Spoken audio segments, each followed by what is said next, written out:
robots took my podcast, man. Metro-Goldwyn-Mayer presents the Saul David production of Logan's Run. A fantastic journey through a world beyond imagination. Welcome to the 23rd century. Every pleasure is yours to experience. Runner! There's just one catch. When the tiny crystal in the palm of your hand flashes its final message, your time is up. Michael York is Logan. Run, Logan! Policeman in a perfect world. No! Trained to track down runners. Run, Logan! Until he is forced to run himself.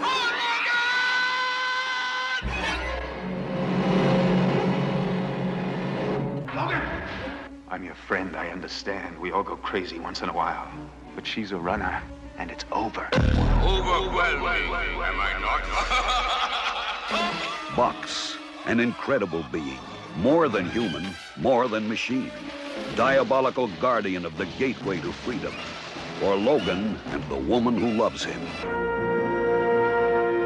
I've never seen a face like that before. That must be the look of being old. MGM takes you into a new age of adventure in the first motion picture of the 23rd century. Logan's Run. It begins where imagination ends. Hello and welcome to our podcast. The robots took my podcast. I, as always, am Anthony. And I am Jordan. And my co-host, Jordan. We never get that right. I'm sorry. Well, whatever. Today we have a very special episode. We're talking about one of Jordan's favorite movies. And what movie is that, Jordan? Yes. Logan's Run from 1976. Oh my. MGM UA produced. Yes. And science fiction film, very interesting, directed by Michael Anderson. And good Land of Doom plug. Land of Doom callback right there. Made 10 years, came out 10 years later. Yes. Yeah. And why don't you give us a little background on this movie, Jordan? Director, the writer, you know all of this like the back of your hand. So just fill us all in. Pretty much. It's one of my favorite movies since I was a teenager and discovered it on I don't remember which cable channel I saw it on first, but you get the idea. And I saw it in a pan and scan version. It's widescreen, but cropped anyway. That's another technical thing. But Logan's Run has an interesting history to it. It was the last MGM made movie, meaning it was the last made in the studio, in-house, with in-house effects people. UA financed it, but MGM, now this is a year before Star Wars, Anthony. A year before Star Wars, what we would now know as A New Hope Star Wars. And MGM had been in debt already from all the loss on the musicals they made when they were trying to capitalize on the success of Sound of Music in the late 60s. But science fiction, they were on the cusp of science fiction. They realized it might be profitable again. They had already done 2001. They produced Soylent Green. They produced Westworld. These all made money. These were all actually successful at the box office, more or less. So Logan's Run came, I almost think it came as a result of them needing more money because they were already selling out parts of the lot. The budget for this movie started at $5 million. $5 million was a lot in 1976. When Jaws went over a couple of years before, it went over to $5 million. And Logan's Run went over $5 million to $9 million by the time they got to prints and advertising. But it was massively advertised back in its day, to my knowledge. And yet, this is, like I said, this is a year before Star Wars. Yet, the effect shots, when I look at it now, I've seen it so many times. Whatever you say is not going to hurt me on this, Anthony. I've watched this movie so many times, and I realize now this movie hasn't aged well, though, at the same time, having said all this. You know, I love this movie. It's a fascinating mess. Anyway. I liked it a lot. I honestly haven't sat through it. It's been on. I've seen it. I think we've watched. I mean, I've seen it before, but I haven't seen it before. I figured you probably hadn't. sat through it as many times as I had, probably. No, but it's a very interesting film. It's based on a book, right, or a novel. Yes, by George Clayton Johnson and William F. Nolan. George Clayton Johnson also wrote some great Twilight Zone and Star Trek episodes. And William F. Nolan is a veteran sci-fi writer who started under Ray Bradbury. And if you read, he's got a lot of other great shorts and novellas himself, even. And the book is even more interesting than the movie, even better, in fact. And I didn't discover the book until after. Anyway, that's another story altogether. Yeah. If we have time, maybe we can talk a little bit more about the differences later on. But produced by Saul David, who also did Our Man Flint, which is a Bond spoof. Fantastic Voyage. Voyage. So he did the Flint movies and that. And then this. So a bunch of big films. Yeah. No small potatoes. No. So this film begins with an info dump of text.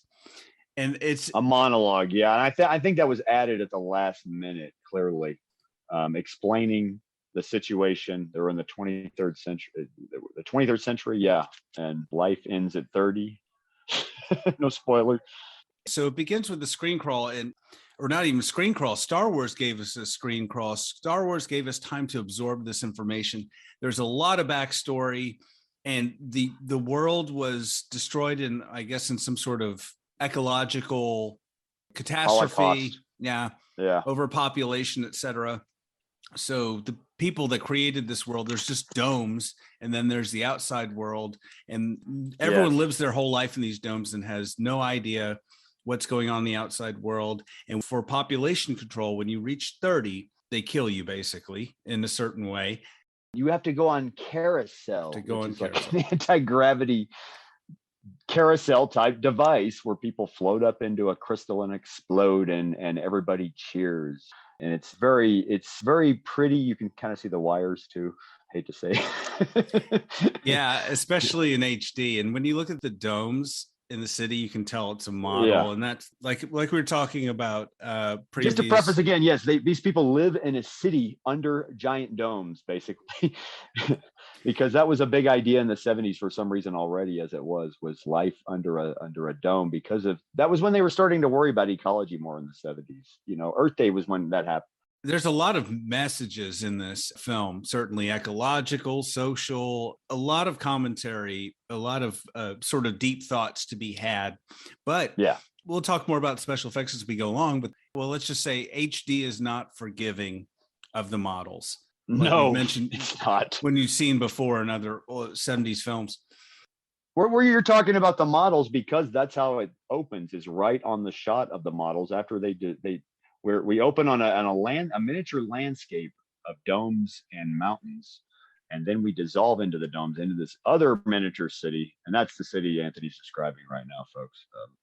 Basically. Yeah, and everyone has a life clock, which is a jewel in their hand. And whenever palm of their hand. Yeah. Yes. In the palm of their hand.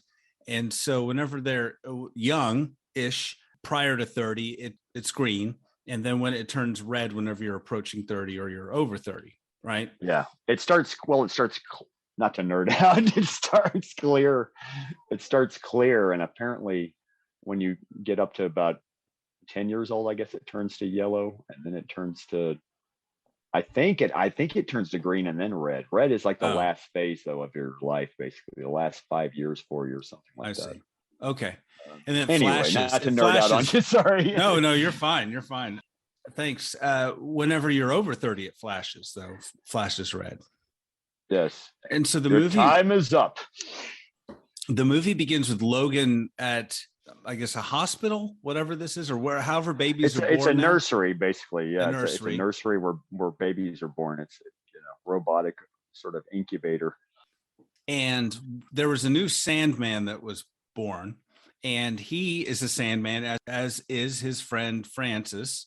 And they are basically like cops who execute runners, and runners are people over 30 who try to run from carousel, basically. Yeah, the big don't go to carousel. Religious thing that we just talked about. Yeah, where they explode in the crystal. Yes. If you refuse, if you run, you're a runner, and yes, they will hunt you down and terminate you. Playfully in this movie. Yeah, they execute first and ask questions later, pretty much, with their little Pretty laser much. guns or whatever. Yeah. So that's our premise. It's a little heady, it's a little convoluted, but Yes. that's where we are. So Logan and his friend are these cops, basically these sandmen. Francis Seven, played by Richard Jordan, and Logan, played by Michael York from Cabaret. List goes on. Yeah. And Richard Jordan from, I don't know if anybody younger would recognize him. He was in the original Dune. He was in The Secret of My Success with Michael J. Fox. Anyway, list goes on. Yeah. And so they all live, like we said before, in this Disney city of the future with globes. Yes. And that's the thing. They live for pleasure. It's just, yeah, you're right. It's just one big shiny Disney world that they live in. And they can go from place to place through with maze cars that we see that zip from line to line. And it begins with Logan and Francis watching the ceremony, a carousel ceremony, basically. And then Logan getting a response on his, what looks like a 70s version of a cell phone. Yeah. Ish. Basically. And then later, they run out of carousel and they run around the Market Center Apparel Mart. That's in Dallas, Texas, where they shot it. And they hunt this runner who's running. It's basically a stuntman they're hunting. And then they shoot him and he decomposes. Not he decomposes. No, giant men floating on these, what they call, I think in the book they're called devil sticks, maybe, but they're almost like a floating speeder bike looking thing. Obviously, in the movie from Wyatt, they shoot the body, and then they come in on like a Segway, like a floating Segway. Yeah, sprays them with some, I don't know, this powder or some sort of gas, and then the body decomposes. Right, some kind of acidy spray steam. Yeah, it's weird, folks. This is a weird movie. Okay. This is the 70s at all its glory, a 70s sci-fi in all of its glory, before Star Wars. Yeah, very little setup and exposition, and you're just in this world and stuff happens and you have to be okay with it. And just another preface, the 70s before Star Wars, 70s science fiction movie before Star Wars was not like Star Wars. A lot of it was bleak, very bleak and foreboding. Yeah. Basically, it told you the future is going to be interesting. And there's going to be some neat gadgets, but it's also going to suck. A lot of pessimism about the future. Westworld, Planet of the Apes. Yeah, there's a lot of pessimism there in the 70s. Everything, it was always a worm in the apple, basically. Yeah. Silent Running. All these movies are just like humanity's going to destroy itself. The future, but something, as Shakespeare would say, is rotten in Denmark. And to use a Hamlet reference there. Ooh, Jordan, your big brain. Okay. Look at the brain on Brian. Talk down to our level, Jordan. I'm kidding. Sorry. No, but you're right. Something is very strange here. So can we get to this really interesting part? Yeah, where we Logan just killed a runner with Francis, his buddy. Clearly they're friends from the beginning. And Logan, we're back at Logan's apartment. Basically, right? I'm not skipping. No. And he's selecting his entertainment for the evening, which looks like the 70s version of first. It's one half Star Trek beaming and the other half chat roulette. Yeah, it just transmits somebody here, and you swipe right or left, and the first person as the English say, in the mood for a romp. He's in his Sandman bathrobe, which is basically a big blanket cut with a head cut out of it, draped over him. Yeah, I have to pause here. The costumes in this movie are notorious. They're basically like orgy robes. They're very 70s orgy ready, yes. There's no bras. I mean, when we meet our character here in a minute, her costume is very distracting, not a complaint. Yeah. Throughout the rest of the film. It's a selling point, I'm sure, for the film.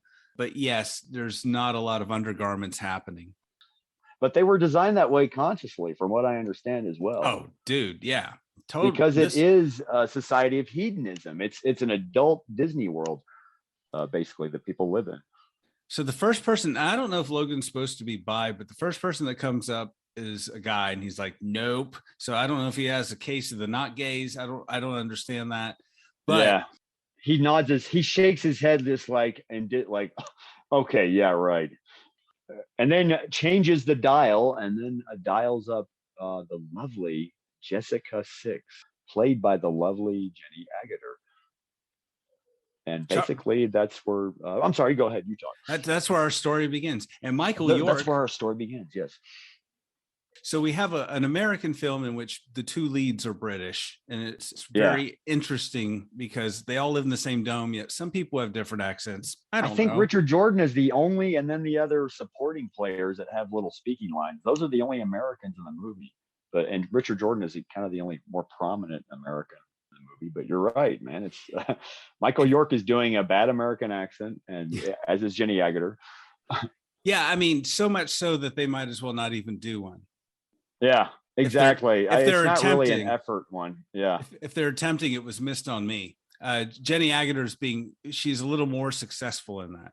This wasn't as common back then, I feel like, as it is now, where you have Brits and Australians and Irish people in TV shows constantly faking bad American accents.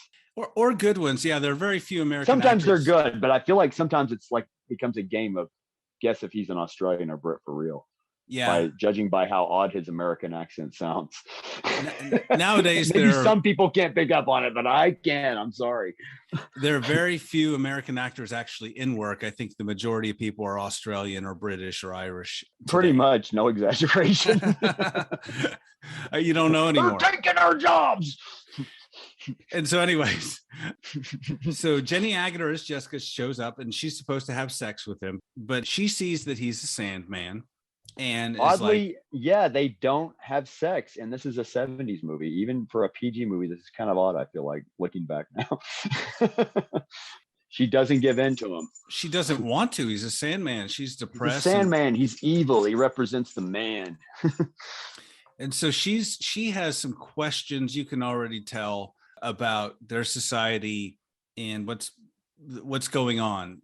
This whole thing about 30 and stuff. And so she tells him, and he's like, it's like, don't tell the cops this, Yeah, exactly. But she kind of divulges it a little bit, trying to hide it. Or as he says, you try like hell for renewal.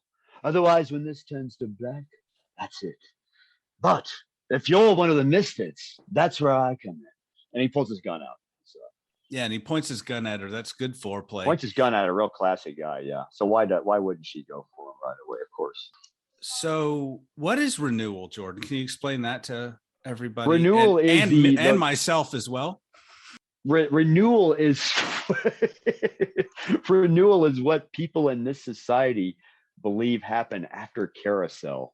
It's some kind of karmic thing where you'll be reborn, basically. But they don't go into detail of what renewal is. But it's a way probably of them comforting themselves of actually giving into carousel if they believe in the lie of carousel.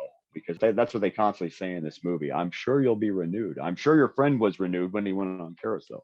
All that kind of gibberish. Yeah, it's a lie they tell themselves. There's a backstory here and a lot of questions. Just don't ask questions. Just let the movie happen. There was more explained in the book. Once again, not going to go into detail in the book completely here in this podcast at all. I promise you. Even as much as obviously people listening already can tell that I'm a nerd here on this. But no, I won't go into detail. But it was different in the book. They went to a euthanasia clinic and got put to death, basically. They called it a sleep shop. It wasn't a place where you went to buy a mattress. No. And you had to die at 21 in the book. So it was a little more weird. Romeo and Juliet, a little more Lord of the Flies in the book. Everybody's that much younger in the book, whereas this is obviously, I think, I almost wonder if they watered it down to 30 for casting reasons, because they didn't feel that kids could maybe portray this kind of wisdom, which I feel like now looking back, it could have been interesting. So many child actors since then, we found that, anyway. It would have been marketed as a teen movie back. Absolutely. Tommy Kirk, who is going to be in this movie back, Kurt Russell. I don't know. They probably most definitely would have taken a Disney angle. Absolutely. Yeah. That sort of thing. Yeah. It was actually supposed to be merchandised, but they had licensed with Mego, and Mego had gone under or had problems right around that time when they had just said in some advertising version, that was some figures from what I understand. Anyway. Anyway, But this back movie to the was not plot. mass. Yes. Back to the plot. Anyway. So, So yeah, Jessica leaves the apartment. Francis enters with two babes and says, "Hey, we're having a party," to Logan. And Logan says, "Okay, bye, Jessica." More like just kind of waves at her and just then, "Hey, Francis." Francis brings out this silver sphere and says, "Let's spray up," and throws it at the ceiling. It explodes. And this is the 23rd century. I guess it turns your living room into a giant bong, essentially. It's some kind of drug. We dissolved the next day to the exterior of the Sandman building. The exterior is a building in Dallas, now known as the Mobile Building. But back then it was the Zales Jewelry Building, head office building, one of the headquarters. Anyway, that is the Sandman building in the movie. They're walking into the building. Logan is giving some information here, kind of in the scene. They run into another Sandman who's been cut up by something called Cubs. And he says he's on his way to New York for repairs. Logan says, "Get yourself a new face while you're at it. They'll know you now." But that's little things that are going to come up later on. New you and the Cubs. Anyway, they go inside. Logan presents the things he took from the runner earlier. But the machine, the computer, has asked him to sit down, sit closer, Sandman, and identify. And he has to press his crystal palm into the chair. And to cut to the chase, this computer, this is like Mother talking to him. We don't know where this voice comes from either. That's the odd part. This is just clearly a city run by machines and computers.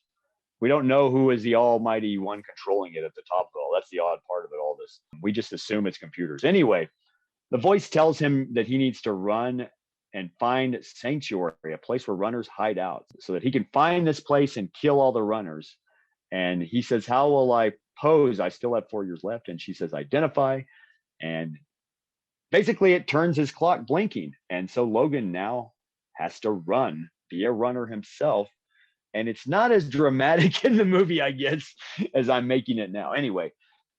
Well, he also asked the computer, if I forgot what the computer's name is, he asked the computer if he's going to get that time back, because they switch it so that he can find sanctuary with the other runners. The computer has no name, basically, to my memory.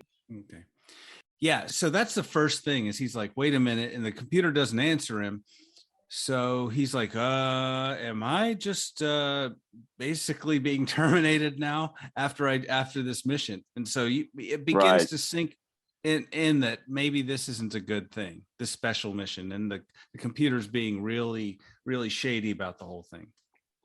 And you wonder later, is this a glitch in that's kind of some unanswered question later on. You wonder if this is a glitch in the system. Is this somebody that sent him this message, that was already from the runner underground people or whatever? Anyway. Drinking game for this movie: drink every time you have a question. Yeah, pretty much. Get answered. Yeah. I mean, it's not a bad movie. I'm being glib, but also drink every time they use the word runner. Yeah. And run, because even though it's in the title, yes, it comes up a lot in the dialogue as well. So the computer tells him to find the Ankh sanctuary. There's been 1,056 runners missing. We forgot about, the symbol is an Egyptian Ankh, basically, that he took from the runner. And also, we last saw an Ankh in the Equinox episode. So oddly, that's weird. Is that bad? I hope that's not a bad omen for us or something. I don't know. We're Ankh heavy. Oh. Anyway, so Jessica comes back to his apartment, right? Is that where we are? He calls Jessica back to his apartment. Yes. She just shows up. This is explained better in the Marvel comic adaptation, which I saw once. Actually, Logan basically targeted her with this weird computer in the comic book. They don't explain this in the movie at all. She just shows up at his apartment. Yeah. I think if I remember correctly, she says, "I'm here. What do you?" And he tells her that he's going to run and shows her the Ankh, basically. And that's, I guess, where we are in the movie. Yeah. And then, so she's not convinced, basically. Not really. No, she doesn't, which is understandable. Doesn't trust him. Yeah. He's a Sandman. He kills people. He's a Sandman. He's basically a murderer. I mean, and at this point, you can put the pieces together that Jessica's probably part of some sort of resistance or something, because immediately after this, she meets with her friends. They start following her and Logan. She comes to Logan's apartment again, and there's this little sort of tail. They kind of tail her. One of them looks like Chris Elliott on cocaine. Yeah. Really young with more But hair. they meet, they're having this secretive meeting in the middle of just in public. This commons area. Yeah. Like, which is in the name dropping again, Dallas location, the World Trade Center. That's what it's called, not making it up. It's a 4-story complex where they used to trade international fabrics and textures and jewelry. Anyway, business wholesale, buyers. But it looks like a mall, buyers. People. Looks like the Galleria Mall. And so they meet there, and they're basically going to kill Logan. They want to use her as a bait to get Logan and to kill him. For a minute, yeah. There's some little plot going on here. And then Logan and Jessica get into a maze car. I think I'm not jumping ahead here. He gets a signal on his 70s cell phone looking thing. I think they call it a locator in the comic book version or in the script version. Anyway, and because he's got a signal of a runner, but he's got to head to Cathedral where the Cubs live. And we've already heard about the Cubs cutting up another run, man. Let's first stop on the tube. When we're in the maze car, yes. The maze car. It reminds me of Forbidden Planet #1. Yeah, actually, I think the effects look good on this part. Yeah. They souped up a golf cart, from what I understand, for the life-size version that they actually sit in. It did go from one foot of the stage to another stage under a tube, a reflective tube. And then it's blue screened outside when you see the city. And I think it looks neat because you can see the city outside. And the city's a little more obscured, so you can't tell it's a miniature as well in those shots. And I think the effects work in that shot pretty well. The music it's a works good really effect. well. Yeah. HD again isn't kind to it. True. And it kind of reminds me of Mr. Rogers' Neighborhood when you see that old show, when you see like the little model going through the miniature. But it's not bad. And those models are actually bigger than they look. That's the sad part of it too.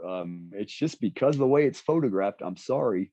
If only they had Industrial Light and Magic on this thing back then.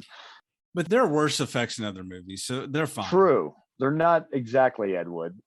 Yeah, then they get to Cathedral, which is like a prison for kids. Why don't you describe Cathedral?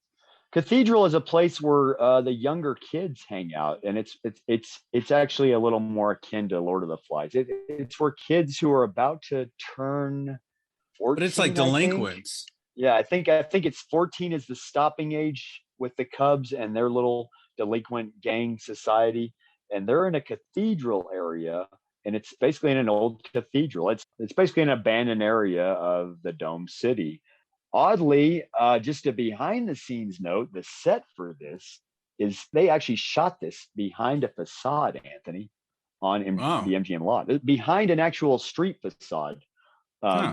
Because the street facade's being held up by all this odd scaffolding and, telephone poles and everything. So they dressed that up a little and shot it at night, but that's where they're actually shooting. It's on the back of a facade, oddly, for all the cathedral stuff. And Jessica's pickpocketed by this cute little girl. Why did they go there again, Jordan? Can you remind me? Because Logan got a signal that there's a runner loose there, and he still has to do his job because it came up on his locator from the SandMed headquarters, basically. So he still feels like he has to follow procedure. So he takes Jessica with him to the Cubs, and he warns her that it might be a little violent there. And the Cubs, they get violent. It might be a little violent. It's all good. It might be a little violent. Yeah. They look First date. They look like something from a Star Trek episode, like the episode of Miri or something. I was thinking the same these thing. Kids, but they hold Logan down, threaten him with this drug called muscle, which is actually a reference to a drug in the book. Muscle is a drug that just desensitizes. Actually, muscle in the book, though, is oddly more like the milk in Clockwork Orange. It was more something to heighten your senses. Mm-hmm. You get the idea in the movie that it's a drug he's going to give him. That's about it. And and then Logan shoots his gun off, and the kids run. A woman who looks way, way, way over 30 comes out of the rubble. Yes. With a blinking palm. I know she looks like she's 45. I'm just kind of like, what? I mean, and I'm not joking. She was Saul David's secretary, from what I understand. I'm glad I'm not the only one who thought that. Yes. Wow. Okay. I'm sorry to be mean. Yes, she looks a little bit more of. I know that's probably being mean now, shaming somebody for their looks, but No. I mean, she doesn't I'm look just 30. talking Anyway, from a picky casting standpoint. Yes. so Logan basically enables her to escape, gives her this pill thing. We don't need to go into details, but Francis shows up and sees this. Oh yeah. He offers the woman escape. Yeah, with a Yeah. smoke ball. And so they leave, and then Francis shows up, shoots her. Yeah. Right. Runner. Well, just one shot. Yeah, he just shoots her dead on. Bam, and then she gets yanked back with a stunt cord, and you hear an awful sound effect. Oh! When she. Then they go back, or Logan decides that he wants a new face. So they go to this plastic surgeon. I don't know what they're called in the movie, but this doctor, the new face, or they go to New You. That's it. Yeah. Interestingly enough, of all the doctors in all the world, or the dome, this particular one knows Jessica and is a part of the resistance. Okay? And let's not forget to mention that Farrah Fawcett works at the front desk. And I was about to say, and who is there but Farrah Fawcett? Her name is Holly in the movie. Pre-Charlie's Angels, and for people who don't know what Charlie's Angels was, it was a TV show about female spies, sort of. Yeah, and we were not talking about the movie that was a remake. Any of the movie adaptations, we were multiple remakes. Referencing the original. This was the original gangster Charlie's Angels at Farrah Fawcett. Original gangster, original cast. Exactly. Original and feathered Farrah Fawcett hair. Majors. She was Farrah Fawcett Majors back then. She was married to Lee Majors from the $6 Million Man, a big TV show from the same time period. And later Power known couple. for The Fall Guy. Yeah, big power couple in Hollywood back then, for sure. Absolutely. So she gets a supporting role. Anyway. Very supporting, very supporting. As a nurse in this clinic. Yes. And so the doctor, talking to Jessica's like, what's going on? Why'd you bring this they just call him here? Doc as well. That's it. Just Doc, oddly. And he also looks like he's well over 30, but that's not the point. Yeah. Anyway. And you kind of wondering if he's alluding to when he flashes his palm, if he managed to make himself, he's been aging himself backwards somehow and messing with his life clock or hacking his life clock, I guess. Maybe. Yeah. But there's that's once again another little side note maybe that they don't ever explain in the movie later on. They don't really question do anything for with. the question pile. For Yeah, sure. another question pile for Logan's Run. Exactly. Sorry to say. Not a criticism, but there's even as a fan of this movie, I'll admit to all of its weaknesses. It's one of those films that's as good as it is. You feel like sometimes you've left the room for a few minutes and come back, and you're like, what's going on here? Exactly. So anyway, and then the doctor decides there's these lasers that cut you, and then he's gonna get laser surgery done on him. Logan is, so he can disguise himself to be a runner. That's the idea, I think. And it's funny they're talking about laser surgery, and this is before we even had laser surgery later on. Prophetic there for so sure. That was a little bit of a science fiction prophecy there. Science fiction is known to be prophetic sometimes. Yeah, and they predicted giant brick phones in the 80s as well. So they did, like they very, did. very prophetic. So Totally. the lasers cut you, and then there's an automatic healer. He turns off the automatic healer when Logan is laying down to get his new face. And so there's this laser shooting off everywhere. And he's laying in the bed of the Ascalaptor Mark III. That's what it is. And he starts messing with him with the laser. He starts pointing the laser. He starts really bullying him with the lasers, basically. Yeah, and then he basically disables the healing device so that it's just going to kill him, right? Ouch, yes. And then Francis shows up, right? What would you do if the healing stopped functioning? Yes. And I believe this is played by the director's son. I'm not joking. Michael Anderson Jr. Really? Doing an American accent once again. Yeah, another Brit doing an American accent because the director was British, Michael Anderson. Anyway. Yeah, everyone's British. Like you would think this was a British production, honestly. Yeah. So, and that's right. So Francis shows up, right? Then there's a fight, or no, Logan fights the doctor. Yeah, he wrestles with the doctor. His gun flies loose. He frees his gun, and then they run through part of the complex. They run through the arcade area, basically, I believe. Here in my notes, yes. Here we are 1 hour in, almost exactly into this film, or 50 minutes. Finally, some running. Okay. Yes, exactly. Finally, some running happens. There's been a lot of walking. There's been a lot of stopping and chatting and leisurely Logan's strolls. walk. Logan's trot. Logan's walk up until this. So then finally we get some running, and they run through the common area, which to me looks like a sex dungeon. I didn't know what this was. It's once again, this is filmed. This is at the World Trade Center in Dallas. Once again, it's around the escalator area, one of the escalator areas of it. Yeah. And they're about, and they're running through there, and sex dungeon. And then, yes, I'm sorry. Yes. You're talking about the love shop, Anthony. The love shop. Jessica says we've got to go through the love shop. It's a not really good dub voiceover. She says, "You got to go through the love shop." Really, just added in at the last minute. And the love shop filmed at the Oz restaurant in Dallas, Texas, which really makes me wonder if it was a strip club in Dallas, Texas, because it's really laid out like one. I'm sorry. Embarrassed having said I've been to one. Yes. And then OMG boobs is what OMG. And it's an orgy, a fleshy orgy happening in a PG movie, folks, a family film. That is the weird part about That is the weird part of this. And it's movie choreographed by a well-known ballet dancer from the time named Stefan Ventop. I think I'm saying his name right. Although you don't see a lot of that in the movie. It was edited down a bit for the MPAA for sake to avoid an R rating or an X rating even. You can tell it was a longer scene, and there may even be full frontal in this. Yeah, it's interesting the way this scene is lit. There's a lot of shadows that cover things, but still you keep wondering if you saw something a lot of times in this scene. Oh, I saw some boobs. Yeah. I mean, we've seen braless people. But basically what Logan and Jessica run through in this part of the movie looks like it just looks like a 70s orgy scene from a 70s porn film almost. It looks like they ran through a 70s porn film. In a movie that heretofore, I love this movie, but it's another embarrassing aspect of this movie.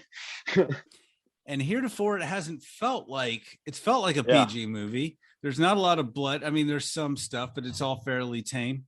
Yeah, and I know for a fact, I heard another guy older than me who saw this movie in the theater as a child, and his mother dropped him off to see this movie because PG was still, even though it was parental guidance suggested back then, it still wasn't really enforced yet. And but some kids were let into this movie though, nevertheless.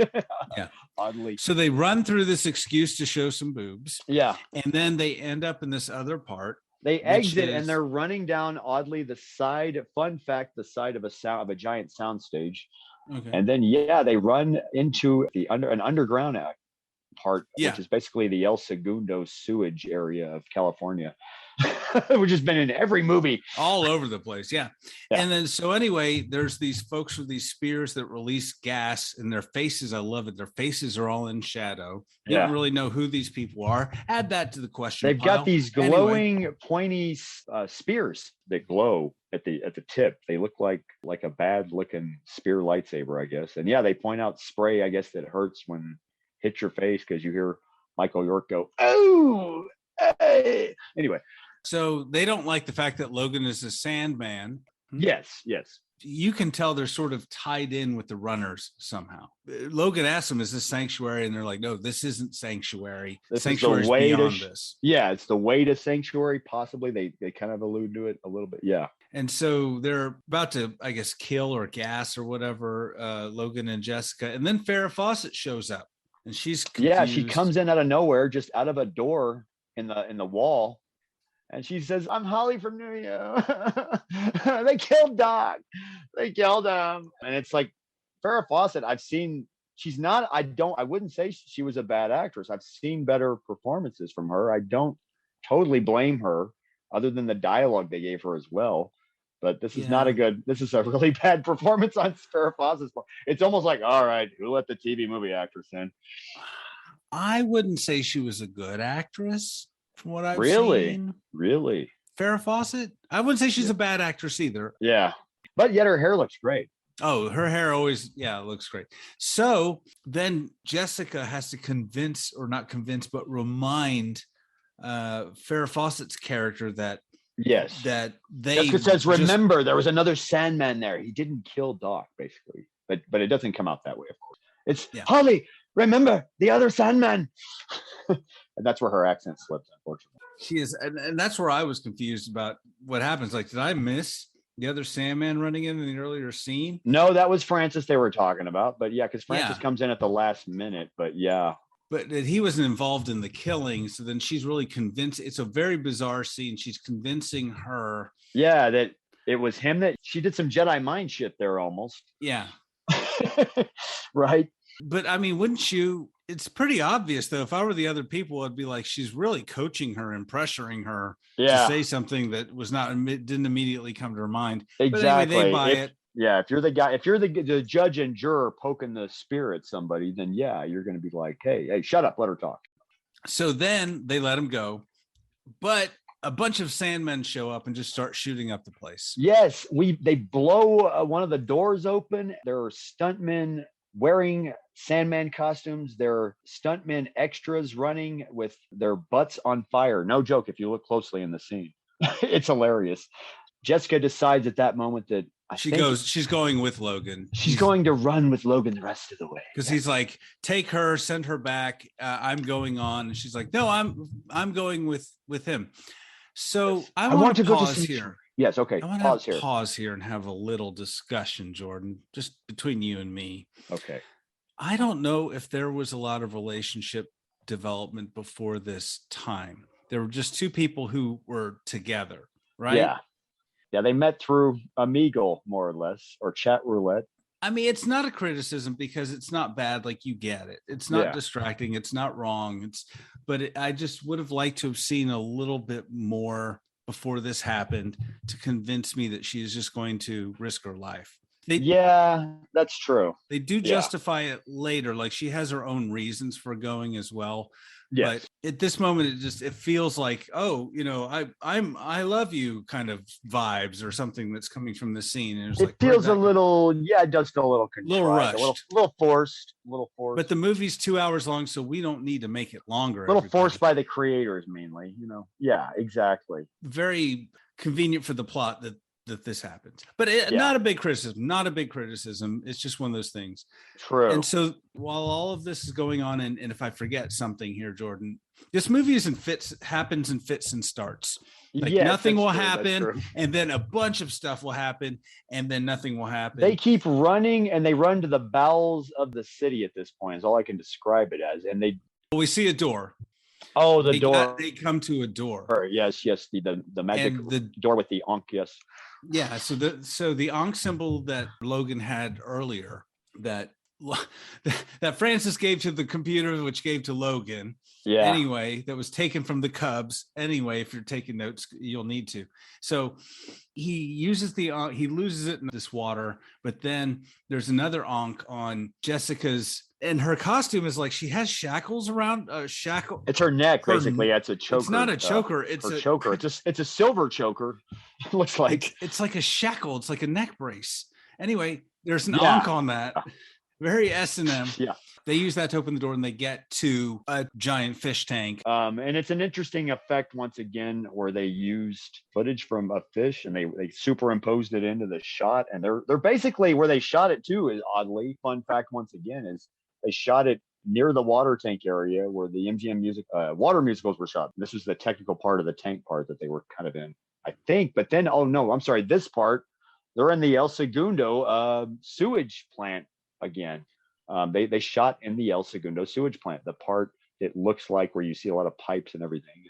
But great locations, and great locations. I would say that, nevertheless, tons of production value. It's just wherever they filmed, it just looks industrial and it looks really good. That's one of the things they do very well in this movie is they do have good effects. They keep running.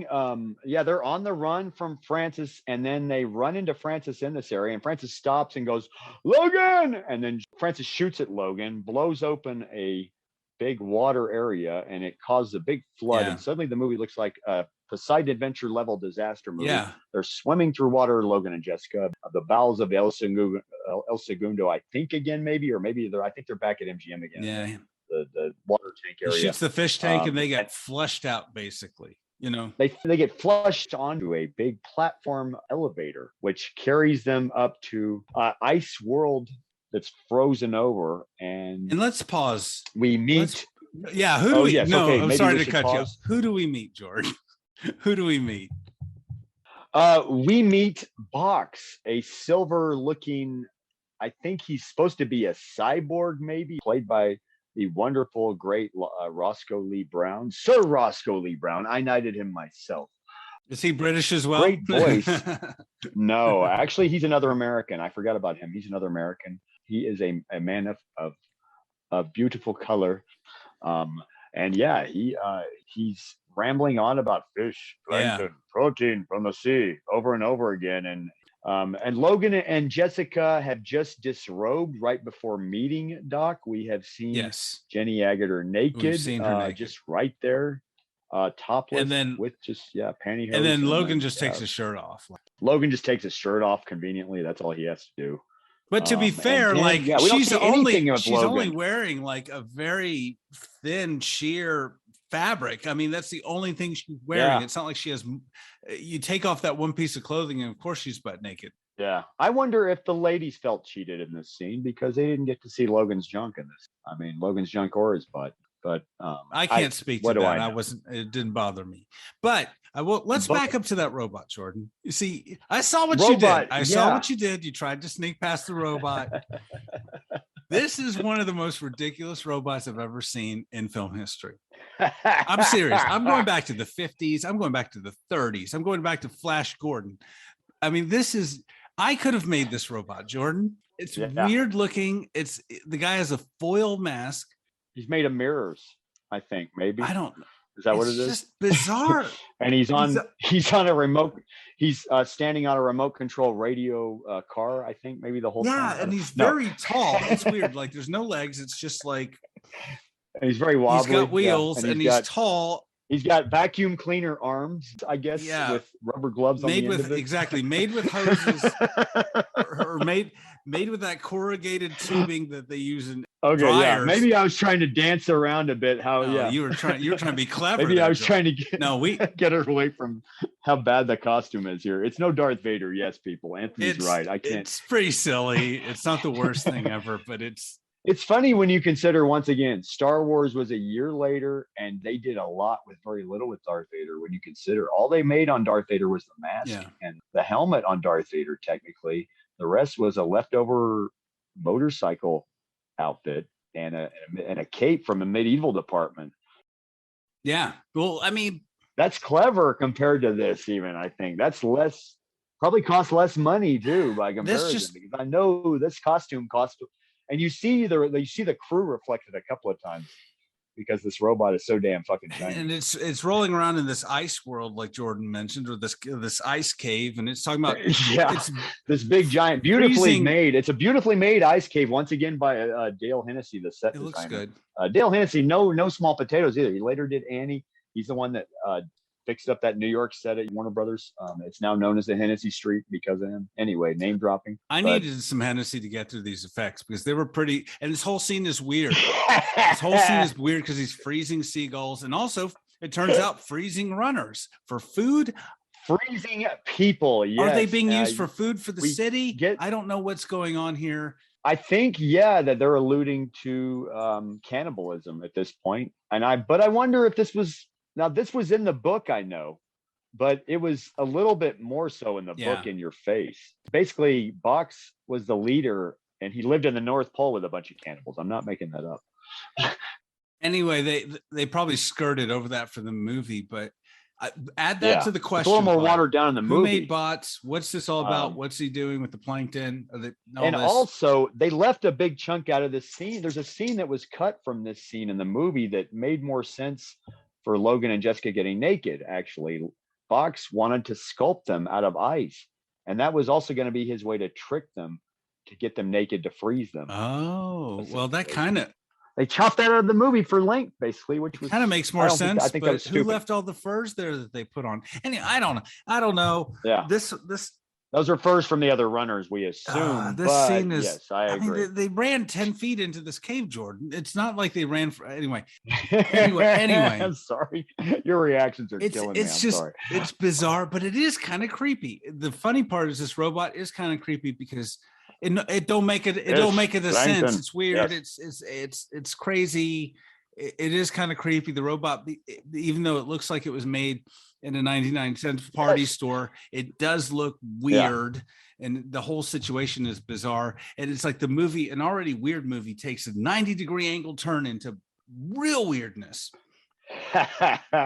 Yeah. So, and then he says in a very creepy way, "It's my job to freeze you." And then a fight ensues. Yeah. Logan pulls his gun again, shoots at Box. He always has his gun every time you think he lost it or dropped it. That's another funny thing about it. But yeah, he shoots at Box. Box is laughing. They wrestle. He wrestles with Box a little bit. And then oddly, we have an editorial dissolve to Logan and Jessica walking out of the ice cave with ice dripping. We assume that Logan's shot at things and blew things up because we see it's little shaking. bits of that dissolve. It's a very odd montage of dissolves going on.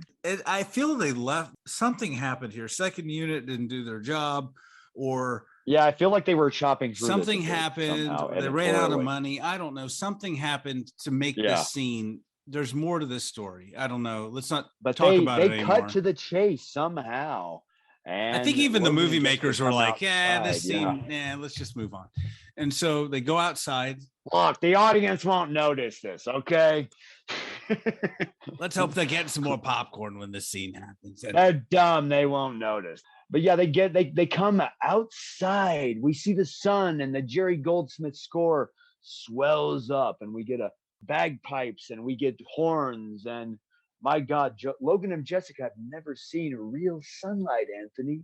They've only seen simulated Dome City sunlight. This is a big deal in the movie. It's interesting. Yeah, they haven't seen the outside world, and there's all these plants, and I mean, the world looks okay. Yeah. I don't know. I guess with all the vegetation, yes. And apparently they can breathe because Logan said earlier that there was nothing outside. You know, when the computer told them to hunt the runners, we left that out. I'm sorry. Anyway, but that was all we got about outside, other than the beginning introduction, of course, too. That was not the crawl, but the written intro. Yeah. And so then intro monologue. Then they go, they see the sun, then they walk through the woods, and then they go swimming. They basically are walking on the Paramount lot, a big chunk. It looks like the Paramount lot for you folks out there is very much an area you see in a lot of movies and TV shows after Logan's Run, basically. All the way to the 90s, early 2000s. Yeah. Then they go swimming, and they finally they get it on. We don't see that, but she's finally like, okay, yeah. They also realize that their life clocks in their hand are clear now, that they have no power outside. And they're skinny dipping at the same time. Yeah. They realize at that point, or Logan does, that it's a lie. All of this is a lie.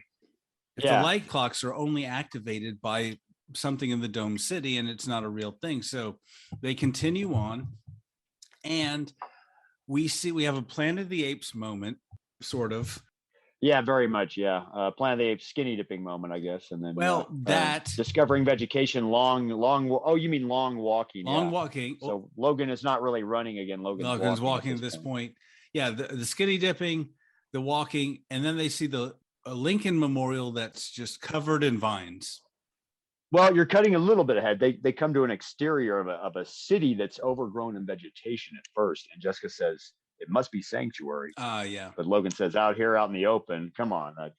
Well, anyway, let's see what it is. And they keep walking. And they come towards Lincoln Monument. This is a bicentennial year, but it doesn't still feel that much like a bicentennial event. Yeah, they don't really dwell there or read the words. Yeah. I don't know if they were intending that at that point, too, though. They were trying to make it a bicentennial thing. I don't know, but it's bizarre because you have what is meant to be probably a patriotic sort of moment, because then we realize, it's Washington, D.C. Yeah. But then you have two British actors going through like Washington, D.C., the ruins of it, and commenting on, who is this man? What's wrong with his face? He looks old. I mean, it's bizarre. Two British actors cannot, whatever was meant by that scene is lost because of the weirdness of that. I don't know. Yeah. It's a great. Now, I will say this is where some of the shots work again, effects wise. This is a matte painting done by the late Matthew Urisic, who later worked on Blade Runner. He worked on a lot of Doug Trumbull stuff. And he was a great matte painter. He understood how paints could work with film dyes, essentially, when they were reproduced constantly, when you constantly were producing generations of film. So it really works. Although, well, at some parts it looks like, they're good matte paintings, but they're good matte paintings. But yeah, there's a lot of matte paintings. So drink every time you see a matte painting. Yes, as a side drinking but game. Now we're getting to something really interesting here, Anthony. Something really big. We're getting to a set here. Logan and Jessica eventually walk up the steps of what I guess is one of the judicial branches, or literally the White House. Go I guess into Congress and Congress. That's what it is. The literal. We find out too. We figure out too at this point that that's where we are in the world at this point in the future. We're in the Washington D.C. area, basically. That's where the Dome City is, apparently. And they're literally in the House or Senate chamber. I think maybe the House chamber. Yeah.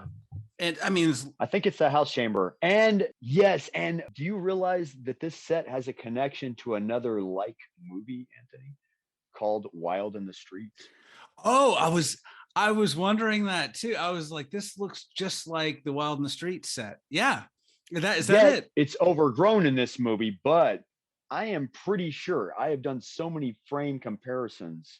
It's the same set, folks. I'm pretty sure. Roger Corman was known to borrow panels, as did AIP, American International. Wasn't Roger Corman? I'm sorry, Wild in the Streets wasn't. No, Roger it was Corman, AIP, but it was American International. AIP and Roger Corman were known to rent sets constantly, and this I can tell this is the same freaking set, even though you're right. This is overgrown. And I think the weird part is I don't think that set moved because these vines look really real and overgrown in this set. So because it's on the MGM lot clearly, and a lot of the MGM lot is overgrown. And that's the funny thing about a lot of these sequences too. You've seen parts of the overgrown MGM lot where you see these facades from Meet Me in St. Louis and others, and they're overgrown. And you see the old Hollywood in Logan's Run, basically. Anyway. Well, to back up, Wild in the Streets is a film that we will talk about in the future. Yes, this is a sort of movie that Logan's Run inspired, from what I understand. Although I've talked to the author of the book of Logan's Run, and he claims Wild in the Streets stole from him, basically. Oh, wow. Because it did come out the year of his book, or it was made a year after. You are a super fan. Yeah. Wild in the Streets, we won't go into that too much, but it is a movie about, well, look it up. It could be a prequel to Logan's Run easily. Look it up. Right? It's a weird movie where a rock star is voted president because he gets the voting age lowered. And we'll save that for another day because that's a very interesting film to talk about. We will probably talk about that movie in the future here. Definitely.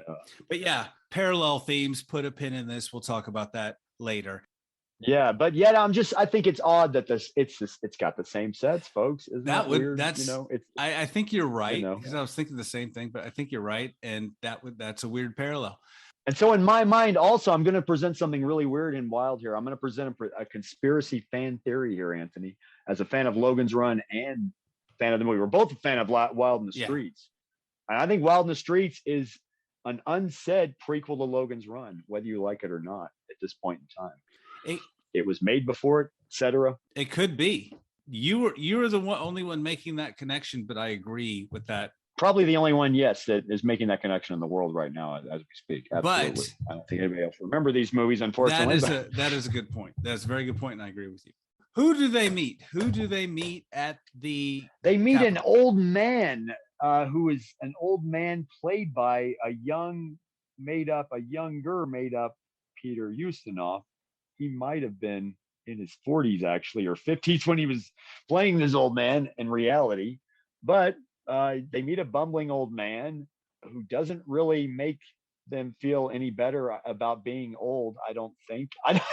Well, he's weird. He's certainly didn't make me feel better about being old watching it. Again, add some stuff to the question pile or getting old, because not being old, but getting old. He just remembers his parents. He's lived there his whole life. He has a bunch of cats, like a lot of cats. He had a natural birth. He wasn't born in an electronic nursery. He's not from the Dome. He doesn't know about any of that, and he doesn't know much about anything at all. He's never heard of Sanctuary. He other than he quotes a book on cats by T.S. Eliot because they do credit in the movie, but yeah, other than that, he doesn't know much about anything other than he says, "Oh my," a lot. And you can drink every time he says, "Oh my." That's another drink word. So it's very confusing. He's the first old man they've ever seen, and they're interested in him, but then they realize that there is no sanctuary, or at least they haven't found it. Yeah, Logan has come to the realization at some point, yeah, after all this, when they're falling asleep at night together, I guess. We're probably skipping ahead a bit here, but the movie's long anyway, so. Yeah, and at this point, this half of the movie is a little more plotting. Yeah, but now I will say the problem I have with this part of the movie, though, as a fan, even is I hate this is where the movie really slows down to a thud. See, what happens is we had some running, Jordan. We had some running, exactly. And then the running stopped, and then it goes to a dead pace. Yeah. So you think if you come into Logan's Run thinking they're going to be running the whole movie, or at least half of it, or whatever, no, it becomes a very methodical 70s, thoughtful pondering about the nature of life and familial relationships and all these. It asks a bunch of questions that it just doesn't care about answering, frankly. Yes.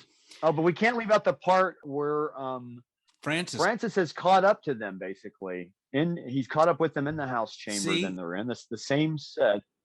Francis was running a lot more. They should call it Francis. Francis has got even more 5 o'clock shadow, and he's got more of a sweat going on. Jeez, man. He really was running. This might as well have been called Francis's Run, really. Yeah. You're right. But yeah, he catches up to Jessica, sneaks up upon her during all this, and he's really angry because he feels like Jessica is the one that spoiled his and Logan's close friendship. They clearly had a bond, and oddly, they developed Logan and Francis' relationship better than him and Jessica's, I hate to say. Yeah. So you really feel and Richard Jordan was a really great actor. Yeah, he was. May he rest in peace, but he really was. He was an intense, interesting actor to watch. If you look at him in other things, he could do it. He could have done anything, in my opinion, but he comes off very intense here. You really get a sense that he's really not happy. And he pulls Jessica out to Logan and says, "Why did you bring her?" And he throws her out of the way. And then he gets into a fight with Logan there. He jumps 20 feet. He jumps from He jumps 20. I don't know if that was his stuntman or Richard Jordan for real. I mean, somebody twisted an ankle or someone. That was a hell of a stunt. Yeah. And that was amazing. Going is some great stunts as well. I was like, wow. And then, but I'll say Jessica does a smart thing is like when this is a brutal scrap of a fight too. Yeah. Well, before that, whenever he's distracted, the reason he has to fight Logan is because Jessica grabs his gun and throws it away. Thank you, somebody in a movie, finally, for grabbing a gun and just throwing it away. It's normally people wrestle for a gun on the floor. No, she throws it way away. Good move on her. Now they have to fight, and it is a pretty intense fight. Yeah, the slippery gun. Yes. It is an intense fight. It's a well choreographed stunt fight, although you can see the stunt doubles a couple of times because you're never supposed to. Even back then, you don't do a stunt fight with 2 actors most of the time. You have to have an actor and the stunt double generally. But the end of this fight looks intense because you do have the actors in the same shot, and it looks like Richard Jordan is really choking Michael York for real with the pull of this flag, and then. Yeah, Logan ends up killing Francis. Francis dies very tenderly in Logan's arms. He mumbles about that was the right shot and that he's renewed and all that. He's just basically mumbling dying words, sadly, though. Yeah, but even told him, like, look at your hand. Look at it. Yeah. It's the life clock is renew. Although it's a touching moment because Richard Jordan's really good in the scene. He plays, I will say, when he dies, he plays a really convincing corpse. I don't know why that struck me. Is a lot of times people agree. The way he falls over, I agree. And he looks unnatural. He doesn't close his eyes. It looks unnatural. Exactly. His eyes are still open. Yes. He's like flopping around like a dead body. I was like, wow, that's some good dead body acting. I'm being completely serious. Yeah, no, Richard Jordan, amazing actor. I don't want to downplay Richard Jordan at all because it's an actor, man. He was more than this movie, even, I hate to say. It will always be Francis's Run to me. Anyway, so yeah. So then they decide to take the old man back, and we're getting toward the end of the movie. They decide that they're going to go back. Logan's going to try to tell the people of the city somehow. Tell all the people, like the Doors said. I'm sorry, I'm getting ahead. So they go back. Tell the people that carousel is a lie, that it's all a lie. Life clocks are a lie. They make their slow trek back to the city. They cross an ocean. They cross other areas we didn't know existed still in the world. Yeah, things that they didn't cross the first time they're crossing now, or at least we oddly, we didn't they take a different way back for some reason than they do when they got there. They get to the outside of the city, which is the water area, and you realize that the city's being run with hydropower from the ocean. But Anthony and I, being from the DFW area of Texas, recognize it as the Water Gardens in Fort Worth. The Water Gardens in Fort Worth. It's a real tight shot on those water gardens. Real tight with a matte painting around it when they're, when you see a big long exterior shot. But yeah, otherwise we're very tight down, looking down on the Water Garden.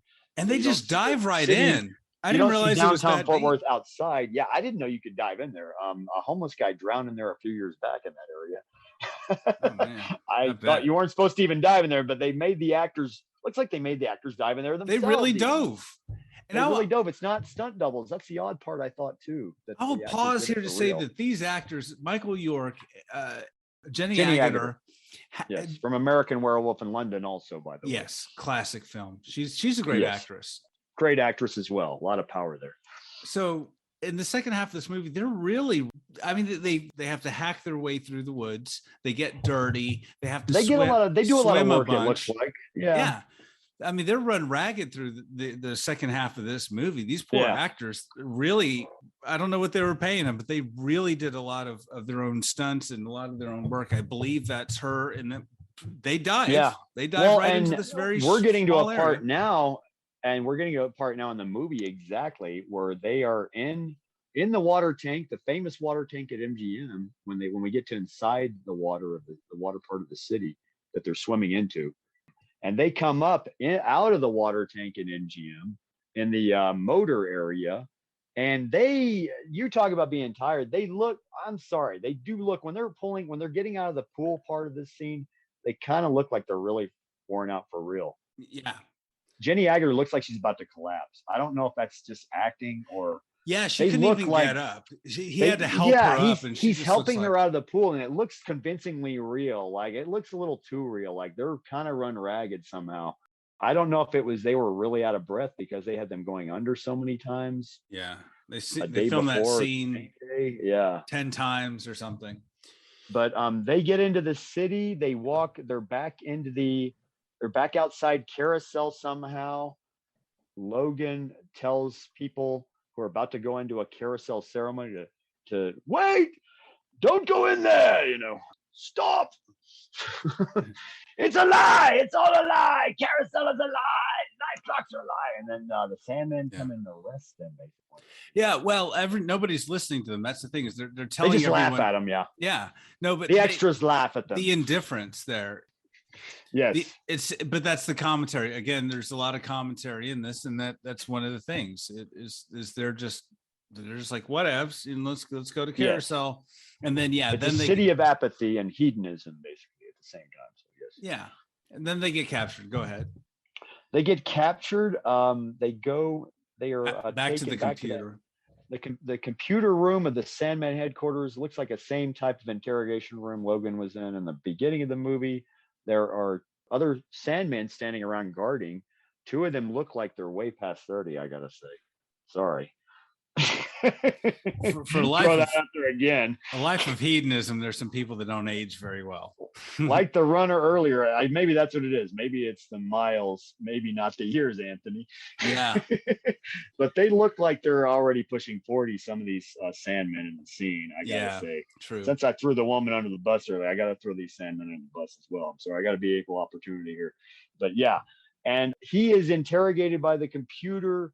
We see holograms come down out of nowhere, and holograms, they thought this was big for the time, by the way. This is real holograms shot in a movie, but for some reason the filmmakers thought this was going to be 3D to the audience too, and they advertised this later on the video even, that it was the first movie ever to use laser holography, and it makes it sound like it's something interesting when it's really not.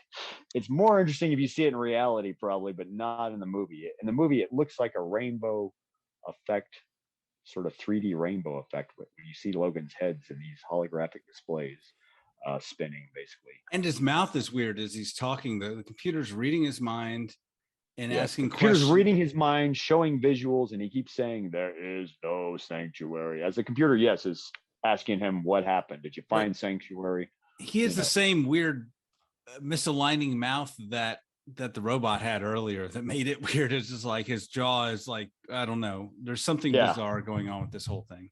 And it's really effective. It's really effective. It's a neat looking scene, but I feel like when you compare it to the fake hologram they made in Star Wars a year later of Princess Leia, you kind of go, what were they thinking? You know, and I heard they spent money on this. They hired this real holographic team from San Francisco. Well, I know we're almost at the end of the movie, but let me pause here and say that this is the best 1966 movie that you could have hoped for in 1976. Yes, you know what I mean? I agree. That's the sad part is that it feels like a 60s movie. A lot of the effects. Yes, it does. Feel like Fantastic Voyage or one of some other or Forbidden Planet, some 60s or 50s movie. I don't know. It just feels like it was made earlier. A lot of those are the same effects guys too. That's the sad. They were good with sort of a tape and Scotch tape and sort of string and rubber band kind of approach to effects. This is the era of more practical effects, more optical printing maybe, but this is also optical printing even in its infancy at the same time compared to Star Wars stuff later on. It's in some weird way, it feels a little dated and not in a bad way. It does. Yeah. And I wonder if it felt that way. But this movie did well in 1976. This was a big summer hit. This was Independence Day of its time. It's a good movie. We're being hard on it, or I'm being hard on it, but it's a good probably movie. Being a little hard even as a fan on it, but I love it at the same time, honestly. That's the odd. So then the computer does what? So it reads his mind. It sees the outside world. It sees the old man. It sees all this stuff. I guess it can't stand him saying no sanctuary over and over again. It just can't take it anymore. And it starts to implode. Yeah. The computer short circuits because it's like it's short circuits. Its programming is like does not compute. It's like every bad robot that just like I want to give you the pitch guy response. Just, I don't know. Exactly.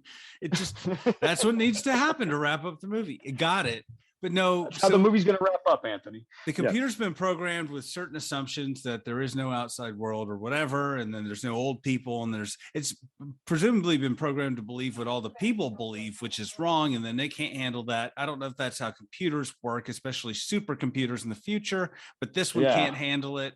And it can't handle it. It can't handle the truth, Anthony. No. That's all I can say. Which is convenient for Logan. Convenient for Logan at this point. It's a nice little Deus Ex Machina. Here comes that word again for Logan.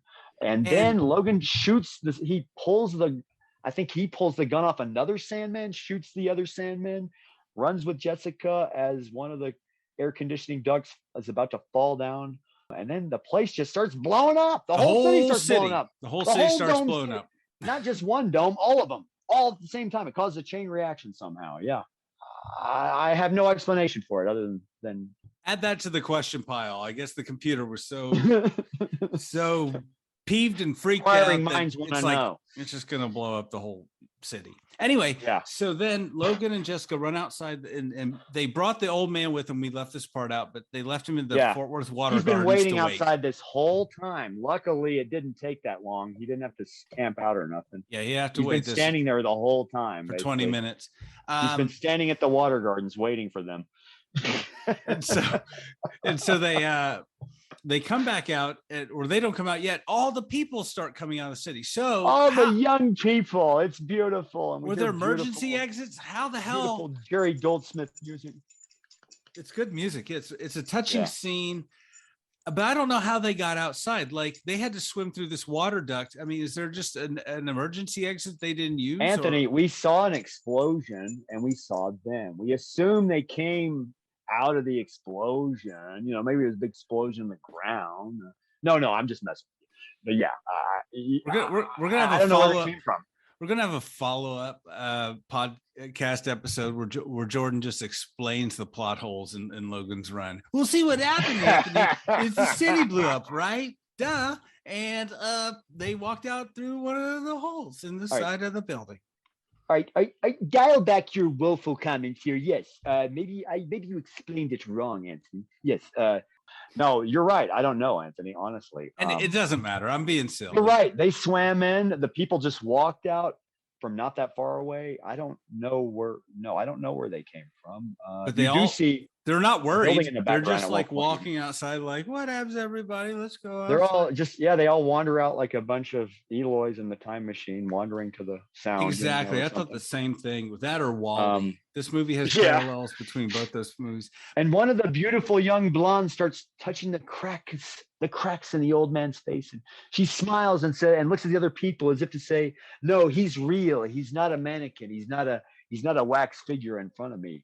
He's a real old man, and isn't he adorable? Like a dog I want to pet, you know." And then Logan and Jessica come right back out nowhere, and they're smiling because they see it all and they're happy. And then there's one more big explosion, and then bam, roll credits. The end. Yeah, it's a touching scene with the old man. It's a little bit touching. It feels a little manipulated, maybe. Yeah, it's a bit much. I mean, the music by Jerry Goldsmith is a very good score because it's very supportive. It's very well done by Jerry Goldsmith. His scores always were so supportive of any movie he was on. You really couldn't go wrong with Jerry Goldsmith on anything. It's going to make it work regardless of how good or bad it might be underneath. Would that scene work as a silent moment? I don't know. It just with the explosions going off, I don't know. Well, that's the magic of film. I mean, you just described. I mean, it's the music, it's the acting, it's the camera work. All that makes a scene work. And this scene was probably one of the more powerful scenes in the movie. Like I say, too, this movie did well this summer. It came out from every statistic I looked up on it, every gross. It did especially more money overseas, from what I understand. So it was, but it didn't do Star Wars money. I would say it wasn't that giant of a hit. Come on, now nothing made Star Wars. This did more like what you would say. This did more like Disney money back then would, like a Disney movie would make. Disney movies generally made about 10, 20 million. They were made for about 5, 10 million. They generally end up making about 10, 20 million. Make their money back and then some, and just enough to make everyone happy. Yeah, nobody expected more than that pretty much at that point. Wikipedia lists the budget of 7 to 8 million. Who knows? You said something. It's something in that ballpark. I've read somewhere near 9. I might be wrong. I wasn't there. Now that might be 7, 8 million before the print and advertising. Once again, they did spend a lot, as much money as you could. This was very mass advertised for back then, and back then this was probably more so than it normally was. This was like a step more so in that direction of advertising, where they were really starting to promote a movie on television, radio, a lot, everywhere. They were going to milk it everywhere, taking out giant paper ads, what I mean? That kind of thing. For what they could do back then, at least advertising wise, for 1976. But it made, according to Wikipedia, 25 million. So that's not bad. That's not great. It was big with kids. It was big with children. I know it was big with adults too, the young adults. Merchandising wise, it was just a posters and T-shirts operation, from what I know. Not really. There were no action figures or no dolls, unfortunately, made. I wish there were, honestly. But there was a TV show that it spawned off that ran. There was an interesting TV show that we could talk about at some point. Yeah. But anyways, so it's even cheesier than the movie, is all I'm gonna say. Yeah. Okay, so the movie looks epic compared to the TV show. So, anyways, the good is I like the score. Obviously, I like the sets. I like the acting. I liked especially Francis. I thought Francis and then Peter Ustinov was good as well. Richard Jordan, Power, Peter Ustinov, Power, Peter Ustinov of Spartacus, by the way, folks. Yeah. Oh yeah. Name dropping it. One of many things he's done. Yeah, Sir Peter Ustinov. So the critiques. Here we go. The critique. Yes. Speak.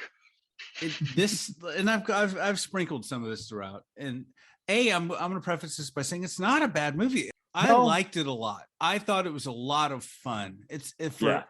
For what it is and what it does, it's weird, it's funky, it's fun. It's really not, it's 2 hours and there's some parts they could have cut, but it doesn't feel overly long, which is good. Yeah.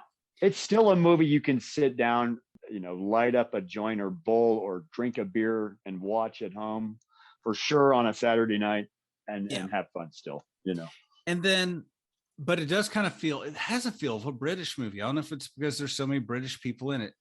Yeah, the pacing of it. And it just feels like a British film in some ways. That's not a critique. That's not a criticism. I mean, a lot of amazing British films, but I don't know. Something It's doesn't also the feel 70s right. slow pacing on top of that British pacing. Yeah. Sort of a stilted British soap opera kind of almost feel to it, though. Yeah, you're right. And let me get to that. What I mean by that is like, Americans, and I'm going to overgeneralize, tend to be a little more overly emotive, if overly dramatic, maybe in films. Yes, yeah. And that's what it feels like with Michael York's acting is very deadpan. It's very cold. Yeah. He's not overly, nothing really moves him. Nothing really affects him. It's just pretty flat. I think his character is supposed to be like that, but maybe it's a bit much at times because he's supposed to come off cold. His direction, I think, was that he's supposed to be like a Nazi. Yeah, but in the later part of the film, he's like, well, yes. And I can't forget that we were talking about the questions piled up in this movie. It's like maybe he's a little too soft at times, though. I just thought he's way more emotive in that Austin Powers movie where he looks at the camera, breaks the fourth wall, is like, and you don't worry about that either. In other roles, it's just here he was kind of flat. Yeah. Jenny Agutter as well. They didn't give her character much to do. She was just the damsel in distress. She's good. I was going to say part of this is the direction as well. She's good at looking worried and scared and concerned. She's a good actress. And it probably gives a better role than Michael York. Not that Michael York's bad. I mean, but that sort of dictates how the movie goes and how the movie feels. And that's why I wonder, I mean, he's a good actor. I'm not saying he's not, but there's a slower pacing and a slower, non-emotive, flat feeling to this movie. Yeah. Well, the original choice was for Logan and Francis. Logan was supposed to be Maximilian Schell. No, oddly, no, you'd think, but John Voight was the original choice for Logan, and then it was William Devane as Francis, and William Devane was going to play Francis till like the last hour, actually, and he bailed out. John Voight they talked to, but John Voight turned them down. I could see that. I could see John Voight in this role. Lindsay Wagner, the Bionic Woman, was supposed to be Jessica. That she was the first choice for Jessica, but she turned it down. I think Jenny Agutter is fine in the role. They just don't give her much to do. She's agree. She's a great actress. Piece. She's just these are all great actors that they had in this movie. It's not totally all their fault either. It's what they gave them to do. It's a two-way street, as we always say, with directors and actors and material. Really a three-way street. Material also plays into that too, right? But it's a British director and it's two British leads, and it feels like a British film. That's not a criticism, but it's a 70s British film, everybody. If you think American 70s movies are slow, lordy. And there's some really good, amazing British films, but it's a different pacing. It's a different feeling. I know the biggest complaints the authors of the book had was, that Star Wars came out later on, and they saw how Star Wars had this used future look, and that was what they wanted for Logan's Run more. And then they saw Blade Runner come out a few years after, about 5 years later, and they really were kind of even more upset that this version of Logan's Run didn't look like Blade Runner, because that, if you read the book, that's what it's supposed to kind of allude to, is that kind of world, more of a used old future run by kids. The message of the book is that dying young is tragic, basically. That's what they try to get to. The fact that there's no old wise people around to govern you, to teach you, or teach one in life.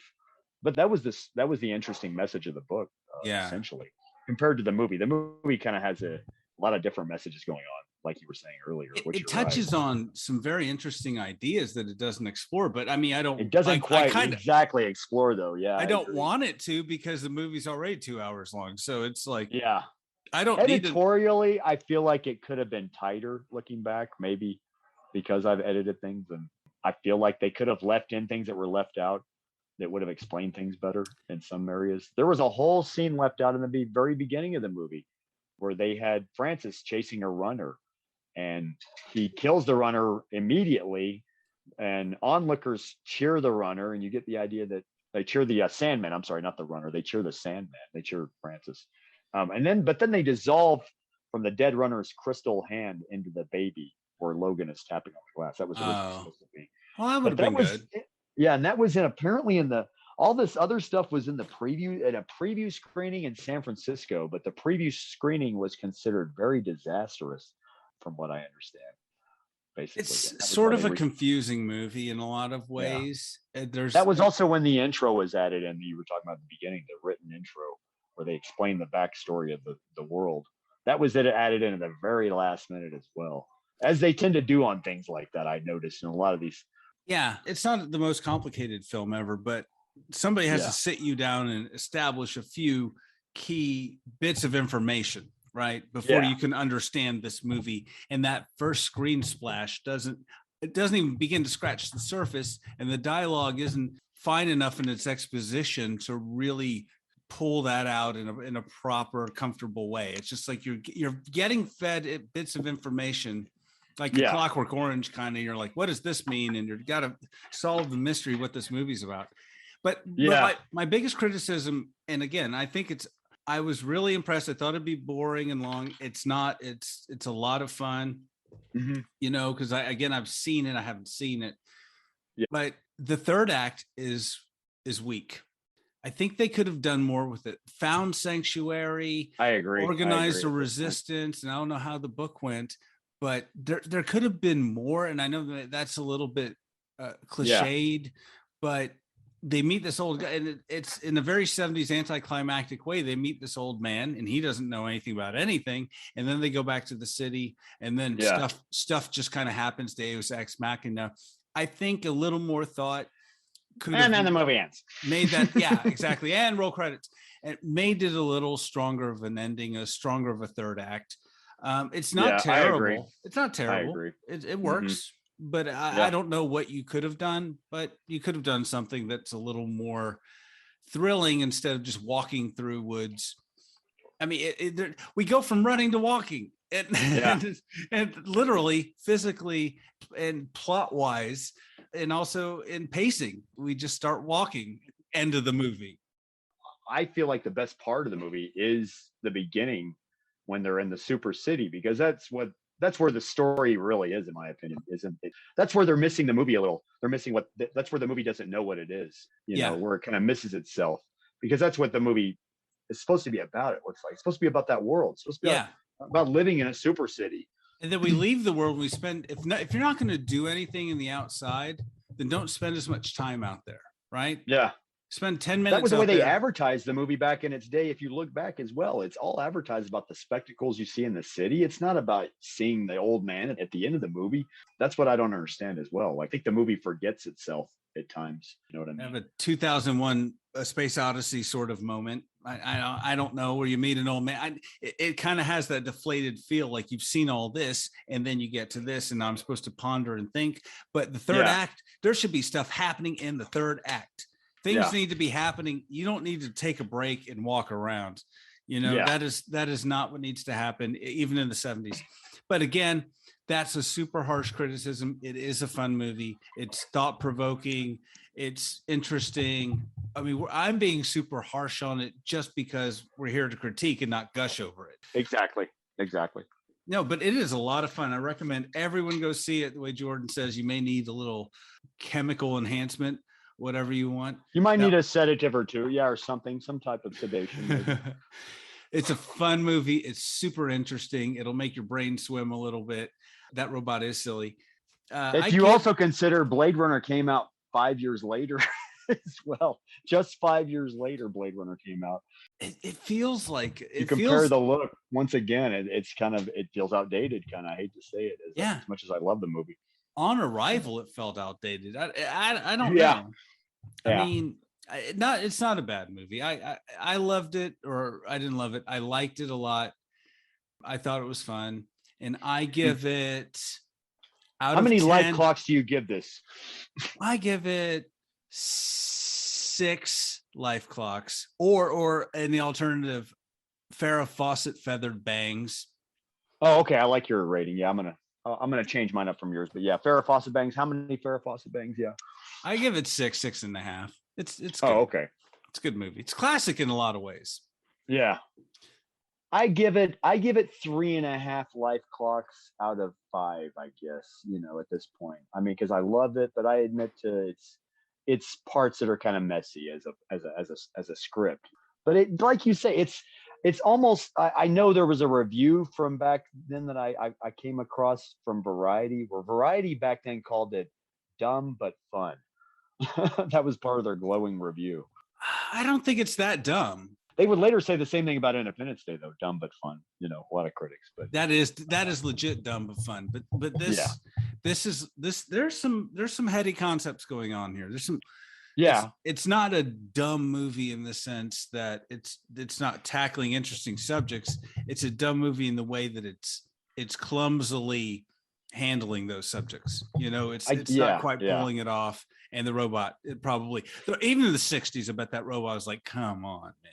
This was directed 70s. once again by Michael Anderson, and Michael Anderson directed another science fiction movie, if you remember, from 1989 called Millennium, starring Chris Christopherson and Cheryl Ladd.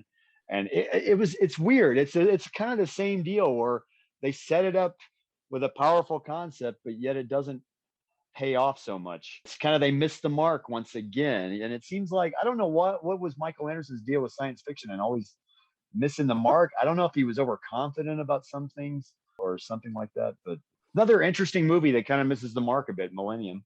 Yeah. Anyway. Well, a movie we may or may not be talking about in the future. Probably not. Yeah, we may have to go back. Yeah, that's a heady movie itself to go back over. Yeah, we're doing the collective works of Michael Anderson here. Yes, Michael Anderson retrospective. It will be. Yes, we will do Doc Savage as well. Yes, but no, Logan's Run really does have a very cotton candy look compared to Star Wars coming after it and Blade Runner coming after it, and every Star Wars ripoff after that. Even it became immediately obsolete once. It was like the horse once the first automobile rolled by. It was immediately obsolete a year later, and it looked exactly the way it does today. 1 year later, it was just like old and outdated. I mean, I wish I almost, there's this dumb part of me that wishes I could go back in time and tell the miniature guys to shoot outdoors. Take those miniatures outdoors, man. Don't leave them in the, You wouldn't save thousands of people if you had the power to travel through time. You would go back to the miniatures folks on Logan's Run. I'm sorry. Yes, that's how selfish I am. I have to tell you something about the future. I need to relight these miniatures. This movie could do a lot better. It could make more money is all I'm saying. It could do more.